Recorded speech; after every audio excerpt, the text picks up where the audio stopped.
நீங்க என்னன்னா சொல்லுங்க. வேலை ஒரு சாபம்தான். அது ஒரு துரதிர்ஷ்டம் தான் அப்படின்னு நினைக்கிறீங்களா? அப்படி நான் வேலை செஞ்சு இப்ப எனக்கு என்ன ஆக போகுது? நான் வேலை செய்யறதுனால எனக்கு பணம் கிடைக்குது. அவ்வளவுதான். இதனால ஏதாவது மாறப்போதா? அப்படின்னா, அதுக்கு கலீல் சொல்ற பதில் என்ன தெரியுமா? நம்ம எல்லாமே காமனா ஒரு விஷயத்த பிலீவ் பண்ணுவோம்ல. நம்ம தலையெழுத்து அப்படின்னு சொல்லுவோம்ல. நம்ம தலையில என்னமோ எழுதியிருக்கு அப்படின்னு சொல்லுவோம்ல. ஒருவேளை இது தப்பா எழுதிருதுன்னு வச்சுக்கோங்களேன். உங்கள் வேலை செய்வதின் மூலம் வடிகின்ற வேர்வை அந்த தலையெழுத்த அழிச்சிடும் அப்படிங்கிறாரு. எஸ். அவ்ளோ பவர் இருக்கு. நீங்க பிடிச்சு ஒரு வேலைய பார்த்தீங்கன்னா, காதலிச்சு ஒரு வேலைய பார்த்தீங்கன்னா. படிக்கிறேன் கேளுங்க. உழைப்பின் மூலம் வடியும் நெற்றி வியர்வை அதில் எழுதியிருப்பதை அழித்துவிடும். அதில் எழுதியிருப்பதுன்னா நெற்றியில் எழுதியிருப்பது. நெற்றியில் எழுதியிருப்பதை அழித்துவிடும். நான் சொல்கிறேன். வாழ்க்கை இருட்டுத்தான். ஒரு உந்துதல் இல்லாவிட்டால். உந்துதல் அனைத்தும் குருட்டு அறியாமைத்தான். அறிதல் இல்லாவிட்டால்.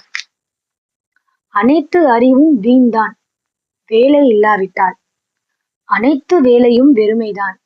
அன்பு இல்லாவிட்டால். அன்புடன் வேலை செய்தால் நம்மை நாமே கட்டுக்குள் வைக்கலாம். மற்றவர்களுடனும் இணையலாம். ஏன் கடவுளிடமே இணையலாம். சைவ பெரியவர்கள் 4 பேர் சொல்லுவோம்ல. அப்பர், சுந்தர், சம்பந்தர், மாணிக்கவாசகர். இதுல நாவுக்கரசர் அப்பர் சுவாமிகளுடைய பிரதானமான விஷயம் என்ன சொல்லுங்க?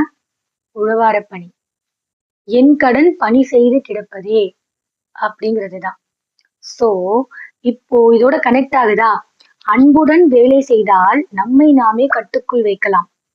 மற்றவர்களுடன் இணையலாம். ஏன் கடவுளிடமே இணையலாம். நாவுக்கரசர் சுவாமிகள் இறைவன் திருவடி சேர்ந்தாரா இல்லையா? சேர்ந்தாரு தானே? எப்படி? அவர் அந்த உழவார பணிய தன் வேலைய அவ்வளவு அன்பா பிடிச்சு செஞ்சதுனாலதான். எங்க கொண்டு வந்து கனெக்ட் ஆகுது பாத்தீங்களா? ஒரு வேலை அது உங்களுக்கு பிடிச்சு அதை நீங்க அன்பா நீங்க ஒரு புல்லாங்குழல் மாதிரி நீங்க உணர்ற ஒரு ஹம்மிங் பேர்டு வந்து உங்க காதுக்குள்ள கீச்சு கீச்சுன்னு சொல்ற மாதிரியான ஒரு உணர்வோட நீங்க உங்க வேலையை பார்த்தீங்கன்னா அது உங்க தலையெழுத்தையே மாத்தும்.